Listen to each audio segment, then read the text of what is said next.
علامہ اقبال مرحوم کے والد انہیں کہا کرتے تھے وہ بالیا کی کر رہے ہیں؟ فرمایا ابا جی قرآن پڑھ رہے ہیں۔ اب جو میں بات کہنا چاہتا ہوں وہ سننے کی ہے۔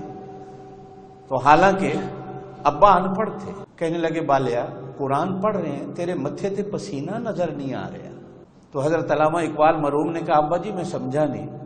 فرمایا میں نے تو سنا ہے کہ جس نبی پر قرآن اترا، جب قرآن اترتا تھا تو سردی کے موسم میں بھی نبی کو پسینہ آ جاتا تھا، اور جب نبی قرآن پڑھتے تھے تو نبی کو پسینہ آ جاتا تھا۔ قرآن چیز ایسی ہے جو بندے کو رلا دیتا ہے یا پسینہ اتار دیتا۔ تو کیسا ہے قرآن پڑھ رہا ہے اور تجھے پسینہ بھی نہیں آ رہا؟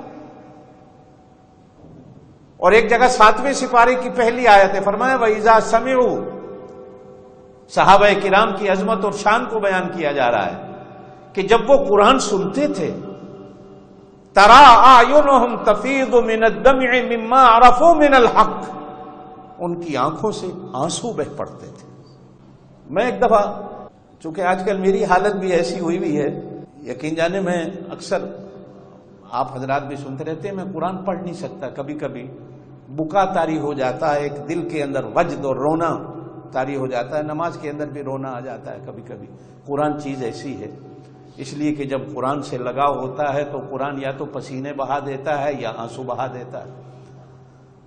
تو نماز پڑھا رہا تھا کہیں تو آنسو نکل آئے، تو نماز کے بعد مجھے ایک عالم دین نے کہا کہ تمہیں پتہ ہے کہ فقہ حنفی میں نماز میں رونے سے نماز مکروہ ہو جاتی،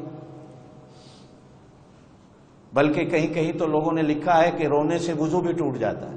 تو میں نے ان بزرگوں سے عرض کی کہ میں نے کہا حضرت پھر اس کا مطلب ہے کہ یہ امت پوری جو صحابہ کرام کی عظمت قرآن بیان کرتا ہے کہ وہ قرآن سنتے ہوئے روتے تھے، اگر سنتے ہوئے رونے والوں کی حالت قرآن یہ بیان کرے تو پڑھتے ہوئے وہ کتنے روتے ہوں گے۔ ام المومنین سیدہ عائشہ فرماتی ہیں کہ حضور نفل میں کھڑے ہوتے تھے تو ایسے روتے تھے کہ سینے سے ہنڈیا کی طرح جس طرح کھولتی ہے چولہے پہ، آپ کے سینے سے اس طرح رونے اور چیخنے کی آوازیں نکلتی تھی۔ بابا آدم علیہ السلام جو 300-400 سال تک روتے رہے، ٹھیک ہے، لیکن جس بندے پر حالت بکا طاری ہو جائے اس کی تو نماز نہیں ٹوٹتی۔ ہاں اگر کوئی تصنع کر کے بناوٹ کر کے پڑھتا ہو کہ کسی طرح میرے نمازی سمجھے کہ میں رونے والے حالت کو بنا رہا ہوں تو شاید اس کے لیے تو آپ کا مسئلہ صحیح ہو۔ میں اپنے آپ کو اس چیز سے مجبور اور معذور سمجھتا ہوں کہ عمر کی اس حالت میں آ گیا ہوں کہ قرآن جب سمجھ کے پڑھ جاتا ہے تو اندر سے خود بخود آنسو نکل جاتے ہیں۔ تو آپ صلی اللہ علیہ وسلم نے ارشاد فرمایا اللہ جس کو نرم دل دے دے وہ خوش قسمت بندہ ہے، اور اللہ جس کو رونے والی آنکھ دے دے وہ بھی خوش قسمت بندہ ہے۔ تو علامہ اقبال مرحوم کے ابا ان پڑھ تھے، کہنے لگے بالیا کی کر رہے ہیں؟ کہ ابا جی قرآن پڑھ رہا ہوں۔ فرمایا تیرے ماتھے پہ پسینہ تو نظر نہیں۔ یہ جو تلاوت قرآن ہوتی ہے نا، ایک معنی سمجھیے گا، تلاوت کا معنی کیا ہوتا ہے؟ عربی گرامر میں آتا ہے کہ قدم پر قدم رکھنا، کسی کے قدم کی نقل کرتے اس کے پیچھے چلنا۔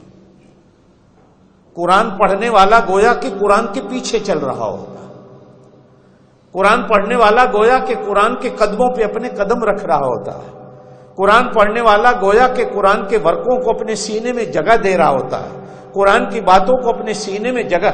جب وہ بندہ قدموں پہ قدم رکھتا ہے تو یہ تلاوت کر رہا ہوتا ہے۔